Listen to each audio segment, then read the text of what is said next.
Teman-teman, terkait perjumpaan kita masih di 10 hari pertama bulan Dzulhijjah untuk berdiskusi terkait persoalan-persoalan ataupun amal-amal yang mungkin kita bisa maksimalkan di hari-hari mulia ini, mengacu pada pertanyaan teman-teman dan solusi yang disampaikan oleh para ulama kita yang tersambung pada petunjuk Rasulullah SAW.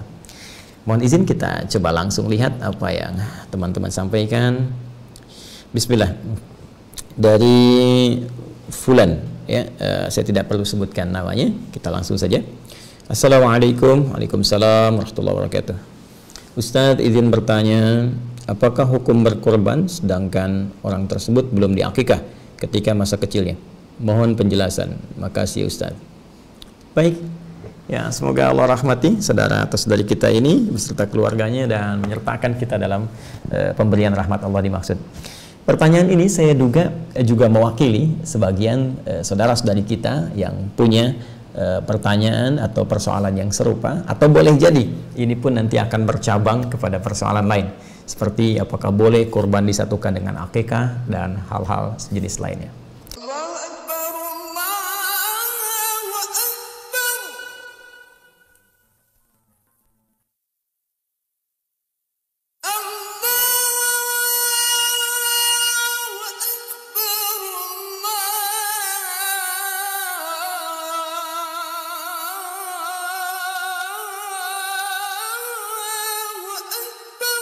Bismillahirrahmanirrahim. Assalamualaikum warahmatullahi wabarakatuh.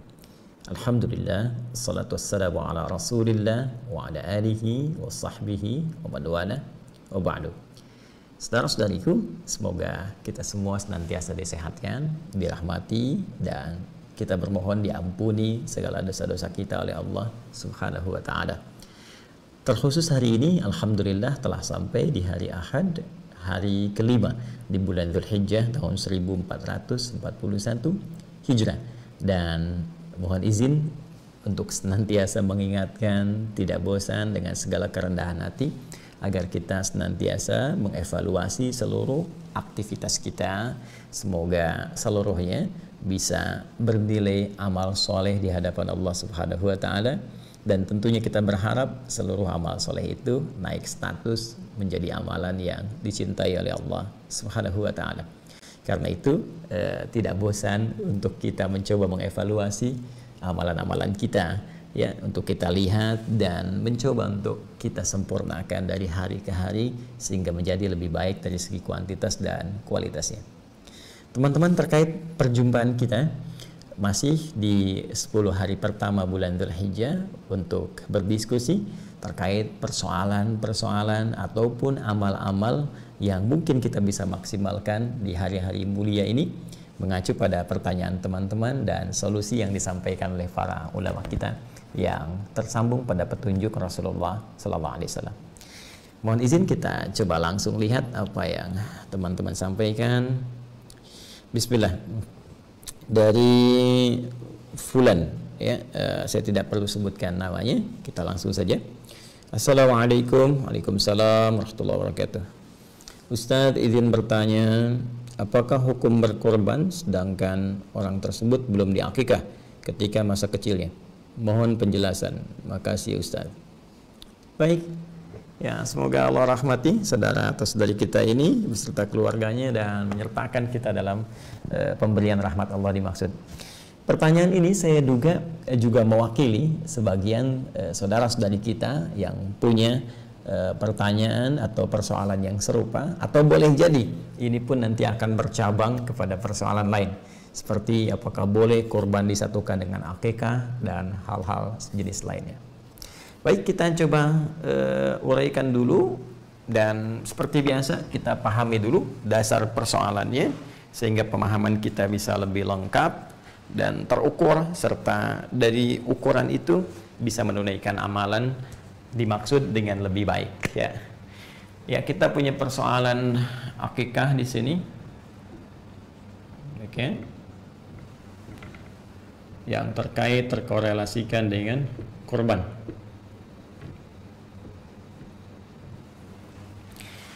Kita akan pahami dasarnya dulu dari sini, ya, sehingga nanti dari dasar pemahaman ini kita bisa lebih memahami dan menyimpulkan hukum yang disampaikan oleh para ulama kita.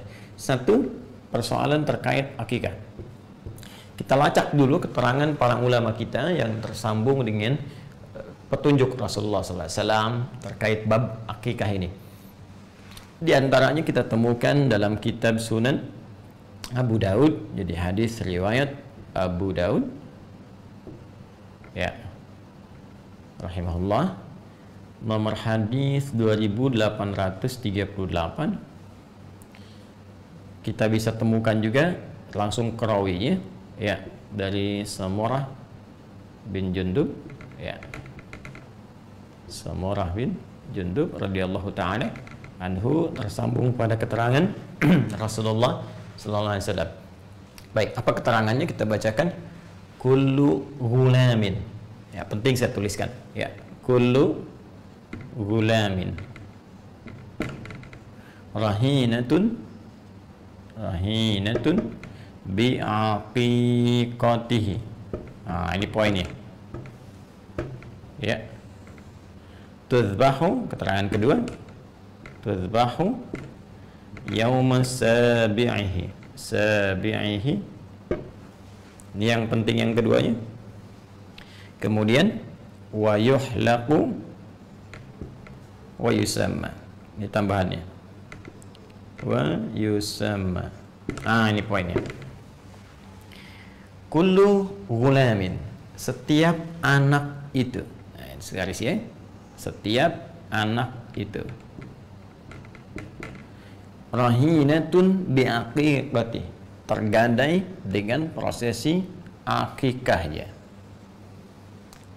Bagaimana ini ditunaikan? Kapan? Tuzbahu, dengan disembelihnya, ya, hewan akikah itu yauma sabi'ihi, pada hari yang ke-7. Ini poinnya. Oke. Okay? Wa yuhlaqu, bersamaan dengan itu dicukur rambutnya bila ingin disempurnakan sampai cukur habis, ya, dibotaki. Wa yusamma, pun demikian, diberikan nama terbaik untuknya. Jadi ada 3 proses di sini: akikah, cukur rambut, diberi nama. Baik. Terkorelasi dengan ini juga ada hadis riwayat Imam At-Tirmidzi, ya, hadis riwayat Imam At-Tirmidzi. At-Tirmidzi, nama aslinya Muhammad, tumbuh berkembang di Tirmidz, ada yang menyebut Turmuz, disebut At-Tirmidzi. Nomor hadisnya 1519. Rawinya langsung dari suaminya Sayyidah Fatimah radhiyallahu taala anha, menantu Nabi sallallahu alaihi wasallam, sekaligus juga ini jadi keponakan beliau, ya, Ali bin Abi Thalib. Abi Thalib, ya, radhiyallahu taala anhu, karamahullahu wajah. Disampaikan qala aqta Rasulullah sallallahu alaihi wasallam anil Hasani bisyatin. Rasulullah SAW pernah melangsungkan akikah, ya, untuk cucu beliau Al Hasan, ya, pada kambing pertamanya. Pada kambing pertamanya beliau berkata kepada Sayyidah Aisyah. Jadi ada proses akikah di sini. Kemudian ada proses perintah beliau kepada Sayyidah Fatimah. Ya, saya evaluasi. Beliau berkata kepada putrinya Sayyidah Fatimah radhiyallahu taala anha, apa perkataan beliau? Perhatikan kalimatnya, ahliqi, cukur rambutnya, wa tasaddaqi bi zinati sya'rihi bi fiddatin. Kemudian bersedekahlah dengan hasil timbangan cukuran itu dengan perak yang serupa atau yang senilai dengan hasil cukuran itu. Dan tentunya diberi nama pada saat itu dengan Al Hasan. Jadi di sini ada akikah, ada juga prosesi cukur rambut. Ini penting nanti saya sampaikan terkait dengan penafsiran waktu prosesi akikah. Teman-teman sekalian, fokus di sini. Pertama, Nabi menyampaikan terkait akikah, kullu ghulamin, setiap anak itu. Kata ghulam biasanya dalam bahasa Arab itu dilekatkan pada anak dari mulai dia tumbuh, ya, menjelang sampai menjelang baligh. Jadi belum sampai ke balik, ya, belum sampai ke balik, belum balik. Jadi kalau dia masih dalam kandungan janin, terlahir kemudian disebut maulud, ya. Quran surah kedua ayat 233, ya, Nabi menyampaikan sallallahu alaihi wasallam langsung firman Allah Subhanahu wa taala dari Al-Qur'an.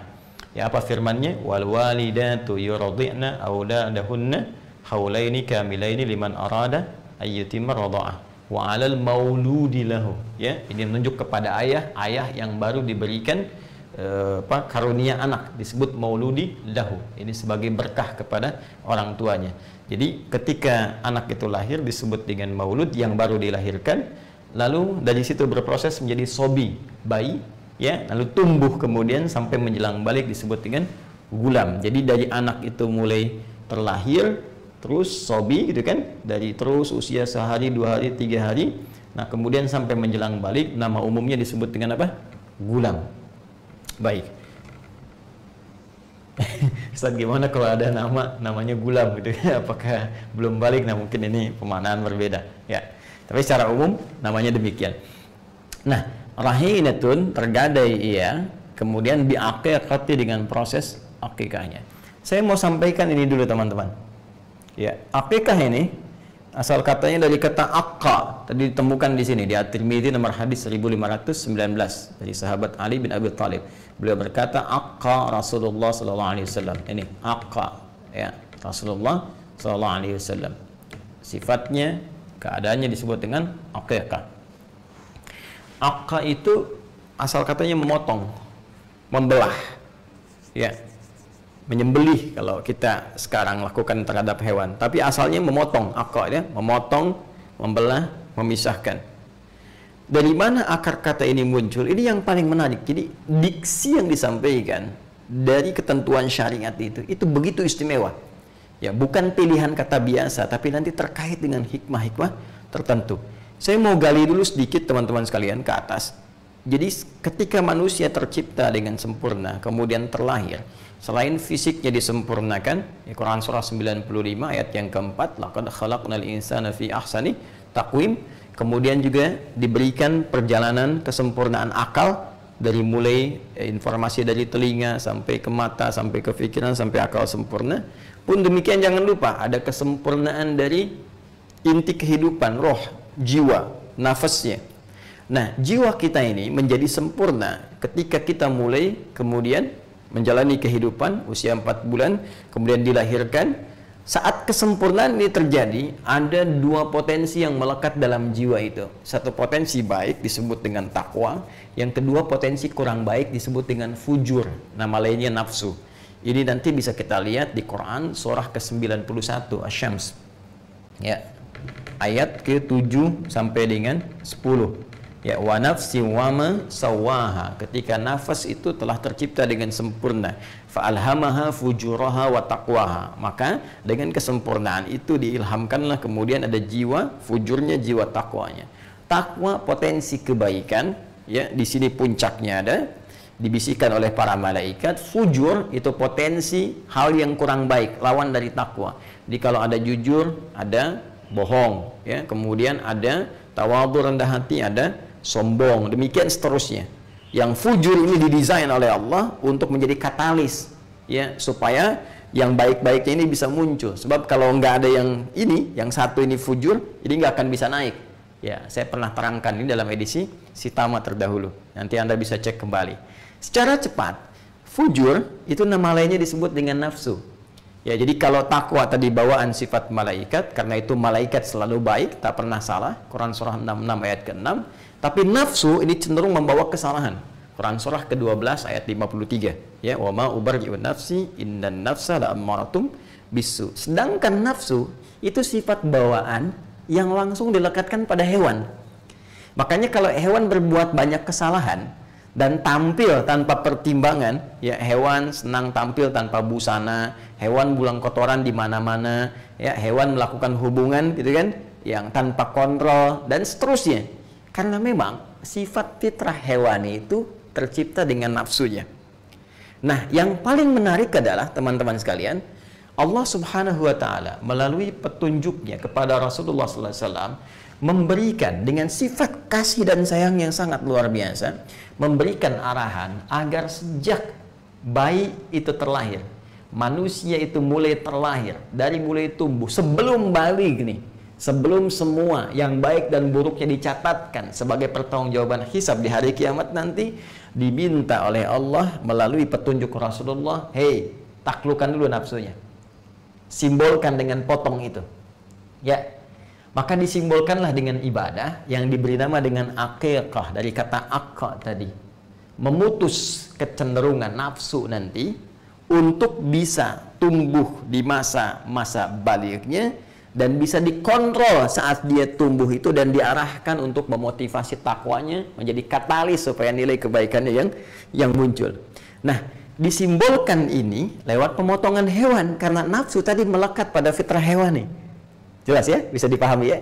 Karena itu hewan kemudian dihadirkan, dipotong itu untuk simbolisasi sebagai ajaran syariat bahwa dengan itu diharapkan anak ini tumbuh menjadi pribadi yang bisa mengontrol nafsunya. Itu diantara hikmahnya. Ya, karena itu anak kalau dia tumbuh kemudian bersikap kurang baik kepada orang tuanya, ya kan interaksi pertama dengan orang tua kan di keluarga. Ketika ada anak yang tumbuh menjelang dia balik, bersikap kurang bagus pada orang tua, kata-kata yang kurang bagus, kata-kata kasar dan sebagainya, maka mohon izin, mohon maaf, itu dalam bahasa akhlak disebut dengan uququl walidain. Uquq, ya, uququl walidain. Seakar dengan kata ini dari akon juga, uquq, sifat durhaka anak. Karena itu diharapkan dengan akikah itu sifat ini akan dipotong dari sejak kecil. Kemudian nafsunya mulai bisa dikontrol sehingga tumbuhlah dia kemudian menjadi pribadi yang baik di masa yang akan datang. Itu pun juga harus disertai dengan penyertaan lingkungan yang baik. Orang tua merawat dengan baik, lingkungan ditempatkan di tempat yang baik. Ini diantara hikmah Nabi ketika menyebut kata maulud lagi tadi. Kullu mauludin yuladu alal fitrah, ya, fa abawahu yahwidanihi au yunassiranihi au yumajjisanihi. Kullu mauludin, setiap yang terlahir, dari lahir sudah ada fitrahnya. Ya, cuma nanti pengaruh lingkungan yang membuat dia berubah, bahkan mungkin boleh jadi dia menjauh dari Allah Subhanahu wa taala. Ya. Fokus baik-baik teman-teman, jadi paham ya ini. Nah, proses ini dilangsungkan kapan? Dilangsungkan ini batas awalnya, tudzbahu yauma sabi'ihi. Disembelih akikah ini untuk menjadi simbolisasi dalam syariat tentang pemotongan potensi nafsu. Batas awalnya hari ke-7. Ya. Nah, ada yang mengartikan harus hari ke-7 gitu kan. Hari ke-7 di akikah, kalau enggak hari ke-7 udah lewat misalnya kan. Saya menghargai pendapat dimaksud, tapi barangkali saya lebih cenderung kepada pendapat dari ulama lain, khususnya juga yang menerangkan riwayat-riwayat ini. Siapa yang menerangkan riwayat ini diantaranya? Al-Imam At-Tirmidzi. Ya, beliau memberikan keterangan bahwa jika tak memungkinkan di hari ke-7, ini bisa hari ke-14, ya, kelipatannya. Bisa, jika tak memungkinkan bisa hari ke-21 misalnya. Jadi bisa hari ke-7, hari ke-14, hari ke-21. Bahkan tadi ada yang memperluas pemaknaan ini kembali ke batas akhir, ke sini, gulam. Jadi batas awalnya hari ke-7 supaya ada kelapangan, ya, masa baru lahiran langsung dipotong misalnya kambing kan juga boleh jadi bisa menyulitkan, ya, sedang fokus kepada perawatan anak belum bisa maksimal, maka batas awalnya hari ke-7, ya. Kemudian batas akhirnya kapan? Ini kalimat ini kullu gulamin, sampai batas anak ini sebelum balik ini yang berakhir. Ya, jadi kalau sudah lewat gulam, ya sudah bukan anak-anak lagi namanya, ya, sudah masuk kategori balik. Ini balik, sudah masuk kategori dewasa, jadi remaja, jadi pemuda dan seterusnya. Nah, jadi ini batas akhirnya di sini. Saya lebih cenderung ke sini. Ini batas awal, ini batas akhir. Ya. Nah, kalau kemudian sudah mencapai ke batas akhir ini, ya sudah. Ya, sudah tidak berlaku lagi kemudian hukum akikahnya. Ya, akikah itu ingat, hukumnya bukan wajib, ya. Akikah itu sunnah. Tapi ingat, jangan dipandang remeh, sunnah yang sangat ditekankan. Ya, kenapa ditekankan? Tadi karena ada hikmah penting yang terkait berkelindan di balik syariat ini. Jadi anak ini diharapkan tumbuh ya. Kalau sudah tumbuh dewasa, maka ini sunnahnya ini walaupun sangat muakkad ditekankan tidak berlaku lagi. Walaupun boleh kemudian Anda ganti ini ke depan misalnya dengan sedekah. Boleh dengan diniatkan ini. Misalnya saya pengen sedekah, saya laki-laki waktu kecil belum sempat ibu saya mengakikah, ya, atau ayah saya setelah dewasa ingin sedekah dengan senilai akikah ini, senilai 2 kambing, boleh, sah dilakukan, ya. Tapi yang penting tuh esensinya. Jadi akikah itu diniatkan salah satunya dengan harapan anak tumbuh jadi baik dan disertai dengan pengawasan orang tua dan menempatkan pada lingkungan yang terbaik. Jadi kalau ada anak di akikah, terus orang tuanya tidak mengikuti ya turunan dari akikah ini, ya memang di akikah kambingnya bagus-bagus, cuma ya dibawanya ke tempat-tempat yang kurang bagus. Ya, anak baru tumbuh dibawa ke diskotik misalnya, anak tumbuh dibawa ke tempat-tempat maksiat yang nggak akan nyampe kepribadian baik ini. Ya, hikmahnya itu. Tapi kalau Anda pun orang tua belum sempat saya akikah, tapi berharap berikhtiar, nggak ada juga. Tapi orang tuanya merawat dalam keadaan yang baik, mengajarkan Quran dan sebagainya. Sehingga ketika anak ini tumbuh dewasa, muncul kesadaran-kesadaran terbaik. Bahkan dia melihat lagi keadaan sewaktu kecilnya. Nah, ketika melihat itulah kemudian ada tumbuh nilai-nilai kebaikan, dia boleh bersedekah. Tadi seperti yang saya sampaikan. Jadi hikmahnya ke sini teman-teman sekalian. Ini berpahala. Ya, tapi kalau lewat masanya, kemudian tentunya tidak ada lagi kesunahan yang ditekankan akikah, tapi boleh kemudian Anda niatkan untuk misalnya bersedekah dengan senilai ini. Persis seperti begini, tahajud itu kan sunnah muakkadah. Tahajud malam kan, sunnah muakkadah, bukan wajib ya, hukumnya, tapi sunnah, tapi sangat ditekankan. Karena ada banyak kemuliaan yang tidak didapatkan dalam sholat-sholat selain tahajud. Itu ada di Quran surah ke-17. Ya, ayat 79 sampai dengan 81 ya. Wa minal laili fatahajjad bihi nafilatan lak. Di antara sebagian malam bangun tunaikan tahajud. Nafilah ya, itu nafilah, penyerta ya, tapi penting. Penyerta kepada yang pokok, yang wajib diikutkan ya, sunnah hukumnya, nafilah jenisnya, tambahan. Nafilah itu tambahan. Tambahan dari yang pokok tapi penting sekali. Saking pentingnya kalau bisa tunaikan. Ya, nanti kalau ada orang sudah terbiasa tahajud, tiba-tiba malamnya nggak sempat bangun gitu, ya karena faktor tertentu, besoknya kemudian dia bangun, ya maka ada waktu-waktu yang kiranya sudah lewat dari tahajud, tapi besoknya masih ada, maka Nabi dalam satu riwayat dan disampaikan informasi dari para ulama, menyampaikan amalan-amalan yang kiranya bisa untuk menggantinya. Misal dengan apa? Menambah di sholat duhanya, ya ditambahkan jumlah bilangan rakaatnya. Ya, kalau tidak pun lewat dari bilangan duha itu sampai ke dhuhur, kan sudah lewat dari waktu duhanya, ya. Karena dari itu dia mungkin bisa ganti dengan perbanyak sedekah, banyak baca Quran, walaupun tentunya amalan ini tidak disamakan dengan tahajud, tapi niat itu yang diukur oleh Allah Subhanahu wa taala dan kesungguhannya untuk bisa menunaikan amalan-amalan dengan baik. Dan bahagianya kita, amalan itu ditimbang, dinilai oleh Allah berdasarkan niat dan kesungguhan. Innamal a'malu bin niat. Kemudian tentang kesungguhan di Quran surah ke-3 ayat 142. Ya am hasibtum an tadkhulul jannata walamma ya'lamillahu alladhina jahadu minkum wa ya'lamas sabirin. Untuk bisa bekal ke surga itu Allah akan melihat kesungguhan kita dalam menunaikan amalan-amalan. Nah, ini poinnya ya. Jadi dari sini bisa terjawab kalau sudah dewasa, maka tadi ya tidak harus Anda berpikir untuk akikah lagi, tapi Anda boleh kemudian memikirkan, merencanakan, berikhtiar untuk sedekah ya. Nah, seperti ini jelas. Dan sedekah yang paling bagus ya diantaranya waktu-waktu seperti ini bisa memperbanyak infak atau Anda alihkan kepada kurban tadi ya, kurban teman-teman sekalian, ini poinnya ya. Sudah. Kalau tadi mau spesifik, niatkan sedekah saja. Dan sedekah untuk dulu akikah saya yang belum sempat terlaksanakan.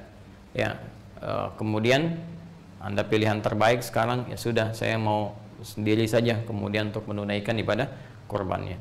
Nah, sekarang muncul pertanyaan kedua, Ustadz, bisa nggak saya satukan kurbannya dengan akikah. Ini. Baik dalam kasusnya serupa di sini, misal lahiran anak pas menjelang Dzulhijjah, ya kan? Begitu lahir, pas waktu-waktunya mau kurban. Bisa nggak di hari ke-7 ini atau kelipatannya misalnya saya sekalian kurban, sekalian akikah. Ya, atau tadi saya mau sedekah, bisa nggak disamakan sedekah dengan kurbannya? Nah, di sini para ulama terbagi pada dua pendapat utama. Yang pertama, teman-teman sekalian, ada di kitab musannafnya Ibnu Abi Syaibah. Ya, musannaf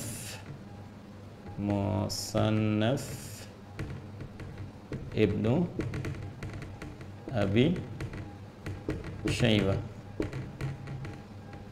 Ya. Itu keterangan bahwa pendapat pertama diwakili oleh kalangan mazhab Hanafi,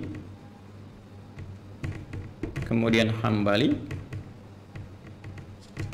juga ada juga pendapat dari Imam Al-Hasan Al-Basri, ya, Hasan Al-Basri, juga ada tambahan dari Ibnu Sirin,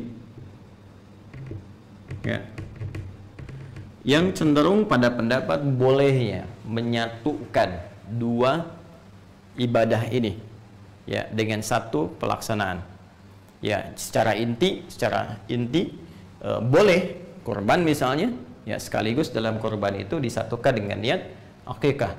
Ya, misalnya kalau untuk perempuan lahir terus pas bersamaan dengan Dzulhijjah, dia pengen kurban sekaligus dengan kurban itu disatukan untuk niat akikahnya. Nah, ini menurut pendapat yang pertama ini boleh, silahkan saja, sah saja untuk dilakukan. Jadi silahkan Anda berkurban kemudian niatkan sekalian untuk akikah. Atau dalam konteks yang sedekah ini boleh, silahkan berkurban niatkan sekalian untuk konteks sedekah, ya, dengan berharap akikah yang kemarin-kemarin juga Allah berkenan menerima ibadah terbaiknya.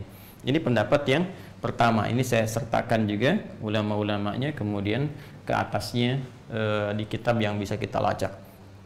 Kemudian yang kedua, teman-teman sekalian, ya, ada juga pendapat dari kalangan ulama Malikiyah, ya, yang disambungkan ke Imam Malik. Kemudian Syafi'iyah, di kalangan Syafi'iyah yang disambungkan kepada Imam Asy-Syafi'i. Ya, ini bisa dilacak di dalam kitab Fatawa Al-Fiqhiyah Kubra, ya, Fatawa Al-Fiqhiyah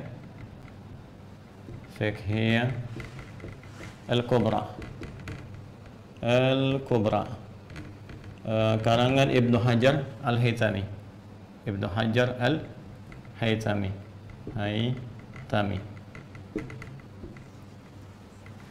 Nah, ini menarik pendapatnya.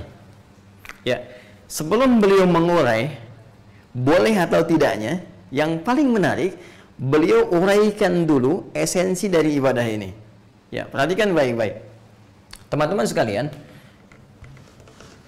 akikah seperti kita ketahui itu ibadah yang ditunaikan untuk bisa dengan ibadah itu diharapkan menjadi pengarah kepada anak dengan izin Allah supaya tumbuh lebih baik di masa depan. Karena itu ibadah ini spesifik ditujukan kepada anak. Kalau dalam bahasa kitabnya fidaul walad, ya, jadi penebus anak. Ini ibadah untuk anak sebelum dia dewasa. Sedangkan kurban, ini akikah, kurban itu tidak spesifik ditujukan kepada anak, tapi lebih kepada jiwa, kepada diri. Fidaun nafsi, ya, kurban, ya, itu sifatnya ibadah yang ditujukan untuk mengarahkan jiwa, menata diri, ya, diri pada setiap diri, jiwa yang bersifat umum sifatnya, jadi nggak spesifik dalam rentang usia. Bisa untuk anak-anak, bisa untuk orang dewasa, ya, bisa untuk bahkan kakek, nenek, bahkan ini bisa diarahkan kepada yang sudah wafat. Ya, ada orang sudah meninggal dunia kemudian ingin dikorbankan, ini masih boleh. Akikah tidak. Ya. Jadi dari sini dilihat kemudian oleh para ulama Malikiyah, Syafi'iyah dengan referensi yang saya sebutkan, karena sifatnya ini berbeda, beda jenis, ya, tidak sama, maka mereka lebih cenderung untuk memisahkan akikah dengan kurban. Akikah tersendiri, kurban tersendiri. Jadi kalau Anda ingin akikah, silahkan niatkan akikah, ya, dengan ketentuan yang berlaku. Kalau Anda ingin kurban, maka silahkan niatkan kurban. Nah, kapan waktunya? Kalau ada waktu akikah, karena spesifik akikah itu waktunya terbatas sampai menjelang dewasa, maka dalam konteks ini dahulukan akikah dulu. Jadi kalau ada pertanyaan yang ketiga, Ustadz, mana yang dahulukan, akikah atau kurban? Maka dalam konteks ini, jika waktunya bersamaan dengan waktu spesifik akikah, anak ini lahir sampai tumbuh sebelum baligh misalnya, ada rezeki yang Allah titipkan pada kita, maka yang dahulukan akikah. Kenapa? Karena kurban ini waktunya itu masih panjang. Setiap tahun masih bisa ada. Anak telah dewasa pun masih kurban untuk diri sendirinya. Bahkan telah meninggal pun bisa dilakukan kurban yang diniatkan, ditujukan untuk yang tadi yang disebutkan, yang telah wafat. Ya, jadi dahulukan akikah kalau momentumnya bersamaan. Tapi kalau momentumnya sudah lewat dari sini, Anda bisa dahulukan kurban. Jelas ya? Kurban dahulukan karena ini sudah lewat waktunya. Kecuali tadi Anda ingin bersedekah untuk berniat menutup akikah yang telah lalu. Bukan ibadah akikahnya, tapi sedekahnya yang Anda lakukan. Maka itu pun terpisah. Silahkan bersedekah di waktu yang lebih umum dan dahulukan kurban di waktu yang bersamaan dengannya, yaitu waktu-waktu di awal Dzulhijjah sampai dengan hari tasyriknya. Nah, ini analoginya begini. Jadi dalam syariat itu, ini tajam sekali ya, tajam sekali. Dalam syariat itu, teman-teman sekalian, jadi ibadah yang bisa disatukan, ya, pertama itu jenisnya serupa, jenisnya sama. Yang kedua, yang diikutkan itu bukan ibadah pokok, ya, bukan ibadah pokok. Ibadah penyerta sifatnya.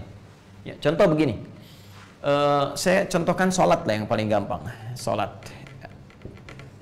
Ya, sekarang kita ingin menyatukan jenis-jenis sholat. Ya, jenisnya sama-sama sholat. Ya, sholat dengan sholat kita ingin satukan. Sekarang yang satu misalnya kita ingin sertakan kepada yang lain. Maka yang boleh disatukan itu yang sifatnya bukan pokok. Ya, bukan ibadah khusus dengan nama tersendiri. Contoh, tahiyatul masjid. Ya, sholat tahiyatul masjid. Tahiyatul masjid itu bukan sholat yang berdiri sendiri, tapi lebih menunjuk pada keterangan Rasulullah setiap sholat 2 rakaat yang ditunaikan sebelum kita duduk di masjid. Semua jenis sholat 2 rakaat. Kalau bahasa nabinya, bima makna qala Rasulullah SAW, idza dakhala ahadakumul masjidah. Ya, idza dakhala ahadukumul masjidah fala yajlisa hatta yusalli rak'atain. Idza dakhala, apabila akan masuk, ahadukumul masjidah, satu di antara kalian ke masjid, ya, fala yajlisa, maka jangan langsung duduk. Jangan di sini sifatnya menunjuk kepada larangan yang diutamakan dalam pengertian sunnah, kan? Ya, hatta yusalli rak'atain, sampai dia salat 2 rakaat. Ya, jadi salat dulu 2 rakaat, kemudian baru dia duduk untuk i'tikaf. Ini sifatnya sunnah. Ya, artinya dalam keadaan terdesak pun dia kemudian mesti duduk, langsung duduk saja. Jangan dipaksakan kemudian sunnah menghambat kepada sesuatu yang lebih utama. Contoh dalam kasus khutbah Jumat. Ini banyak saya temukan, khatib sudah naik ke atas mimbar, bahkan tengah-tengah khutbah, orang datang terlambat, terus maksa masuk ke dalam, masih tahiyatul masjid. Ya, yang paling celaka, yang masuk 1, 2, 3, 4 orang, khatibnya sudah masuk khutbah kedua. Udah mau ditutup, datang sholat lagi, datang sholat lagi. Kapan ditutupnya? Ya, karena itu dalam mazhab Maliki, kalau sudah khatib naik ke atas mimbar, ini tidak dianjurkan tahiyatul masjid, langsung duduk. Ya, kecuali dalam kondisi tertentu, ya, kasusnya seperti Sulaik Al-Ghatafani di zaman Nabi SAW yang ingin dikenalkan kepada jamaah bahwa ini ada orang baru, bukan orang Madinah, yang butuh bantuan. Karena itu beliau tunjuk untuk sholat, ya, sedangkan beliau masih menunaikan khutbah. Ini pembahasan lain nanti ya, supaya tidak melebar. Nah, jadi jangan langsung duduk kecuali sholat 2 rakaat. Sholat apa yang dimaksud? Ya, sholat apa saja. Bisa sholat wudhu, setelah wudhu masuk masjid sholat. Ya, bisa sholat duha. Ya, jadi umum sifat sholatnya. Di setiap sholat yang ditunaikan saat masuk ke masjid 2 rakaat itu sama dengan nilainya tahiyatul masjid. Karena itu tahiyatul masjid itu bisa dimasukkan ke dalam setiap sifat sholat apapun yang ditunaikan sebelum duduk. Jadi kalau sudah Anda masuk misalnya, ya sudah, nggak usah Anda tunaikan satu sifat. Ya, contoh begini, mohon maaf ya, ini untuk simpel ya penyatuan. Anda datang subuh ke masjid, masih ada waktu 5 menit sebelum qomat, ya kan? Ada sebagian saudara kita yang ketika masuk tahiyatul masjid dulu, setelah itu salat sunnah qobliyah, ya. Tidak dilarang, sah-sah saja boleh, silahkan, tidak ada masalah di sini. Tapi sebetulnya Anda bisa membuat simpel. Bagaimana caranya? Masuk, tunaikan 2 rakaat sebelum subuh. Ketika Anda tunaikan qobliyah subuh 2 rakaat sebelum subuh, ya itu saat masuk masjid lalu Anda duduk i'tikaf, itu sama nilainya, sudah mencakup kepada tahiyatul masjid. Ditunaikan satu sholat sudah mencakup 2 sholat di sini, ya, disatukan dalam satu ya syariat yang sama, dalam satu pelaksanaan yang serupa. Jadi sisanya tahiyatul masjid digabungkan dengan tadi qobliyah subuh, ya, niatnya qobliyah subuh, penamaannya sudah masuk tahiyatul masjid dengan sifatnya. Dari situ sisa waktunya Anda gunakan untuk berzikir, bisa berdoa, kan mustajab ya di antara adzan dengan iqamah. Ya, dengan demikian Anda teruskan amalan-amalan lainnya. Ini menyatukan 2 jenisnya sama-sama sholat, yang satu bukan pokok. Nah sekarang gini, akikah dengan kurban, jenisnya sama nggak? Sama-sama nyembelih hewan, ya kan? Sama-sama menyembelih kan? Bahkan hewannya bisa sama, kambing kan sama kan? Baik, kambing dan sejenisnya itu bisa ada kesamaan. Cuma sekarang, apakah yang satu pokok, yang satu bukan, atau dua-duanya pokok, satu ibadah yang terpisah? Nah, ternyata setelah diteliti, ini dua-duanya menjadi pokok dan 2 ibadah yang terpisah. Kurban, akikah. Bahkan batasnya tertentu. Akikah punya batas, kurban juga punya waktu tertentu yang boleh jadi tidak sama dengan batas akikah. Karena ketidaksamaan ini, maka ulama Malikiyah, Syafi'iyah tadi yang disampaikan dalam Fatwa Al-Fiqh Al-Kubra, kayak Syekh Ibnu Hajar Al-Haytami mengatakan lebih cenderung untuk dipisahkan. Ya, dengan waktu-waktu tertentu seperti tadi uraian telah saya sampaikan. Ya, Syekh Utsaimin di sini cukup bagus, ulama kontemporer. Beliau telah wafat dan kita doakan semoga beliau dirahmati dan merahmati seluruh ulama-ulama lainnya. Saya sebut Syekh Utsaimin untuk mencontohkan sikap ini loh, yang tadi. Beliau itu kan Hambali, jadi pengikut di mazhab Imam Ahmad bin Hanbal.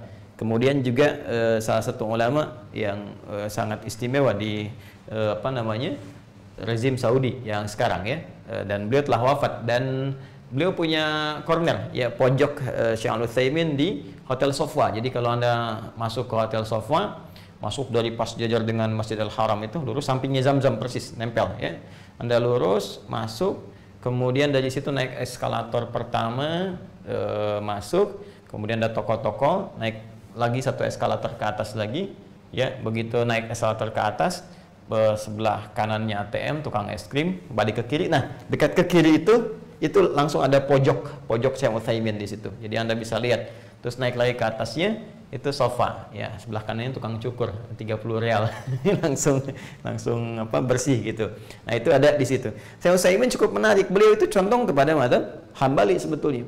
Ya, kata beliau bisa disatukan, tapi akan lebih bagus kalau menurut saya pribadi, kata beliau, bisa dipisahkan. Jadi kalau ada anggarannya, kalau anggarannya itu bisa mencakup 2 ini, kata beliau akan lebih bagus kalau dipisahkan. Jadi mengambil yang pertengahan, satu untuk akikah, satu lagi untuk kurban. Saya ingin menunjukkan betapa sikap para ulama-ulama itu begitu objektif, begitu teduh, kan? Kemudian saling menghargai pendapat yang lain, saling mencari jalan tengah. Terus tidak ada berniat untuk menjatuhkan, mencela, apalagi ingin menganggap yang lain mesti turun, yang ini mesti naik, tidak. Dan itu sebetulnya bagian dari karakteristik yang harus dimunculkan dan kita saling mendoakan.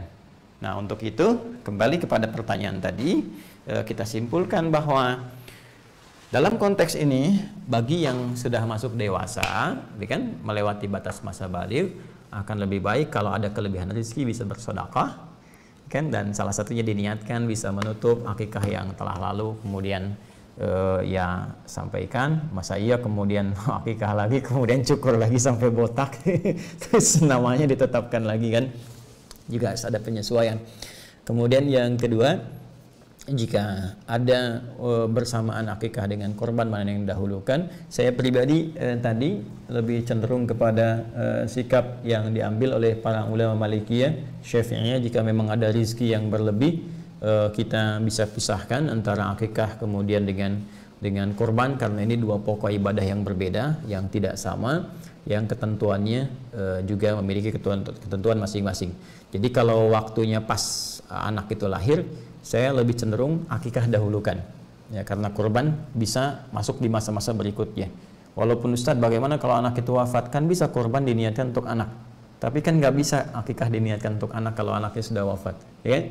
Baik, jadi dahulukan akikah dulu. Nah, kalau terbalik situasinya sudah dewasa, maka dahulukan kurban dulu, ya, karena waktunya khusus. Nanti setelah kurban, kalau Anda ingin bersedekah mengganti yang akikah, maka itu silahkan dengan segala kelapangan, dan semoga Allah menerima amal ibadah dan merahmati kita semua. Kurang lebih ini, ya, saya bisa menjawab dari awal dengan cepat, misalnya ini hukumnya begini paling-paling selesai 2 menit 3 menit, tapi kan kedalaman ini nggak kita temukan. Jadi mohon izin untuk bersabar kalau sekiranya ada pertanyaan. Saya bahas kadang mungkin, wah ini kok kemana-mana, bukan kemana-mana, karena memang korelasinya ke situ gitu, ya. Jadi agak lebih panjang supaya kita bisa memahami dengan lebih baik. Saya kira itu, barangkali ada keterangan ulama lain yang lebih baik, dan sangat mudah Anda bisa meninggalkan apa yang saya sampaikan dan mengambil pendapat ulama lain yang kiranya lebih mudah untuk diamalkan sesuai dengan ketentuan Al-Quran dan Sunnah Rasulullah SAW. Demikian teman-teman sekalian, semoga bermanfaat, ya, semoga Allah memberikan taufik. Subhanakallahumma bihamdika asyhadu an la ilaha illa anta astaghfiruka wa atubu ilaik, wa akhiru da'wana alhamdulillahirabbil alamin. Assalamualaikum warahmatullahi wabarakatuh.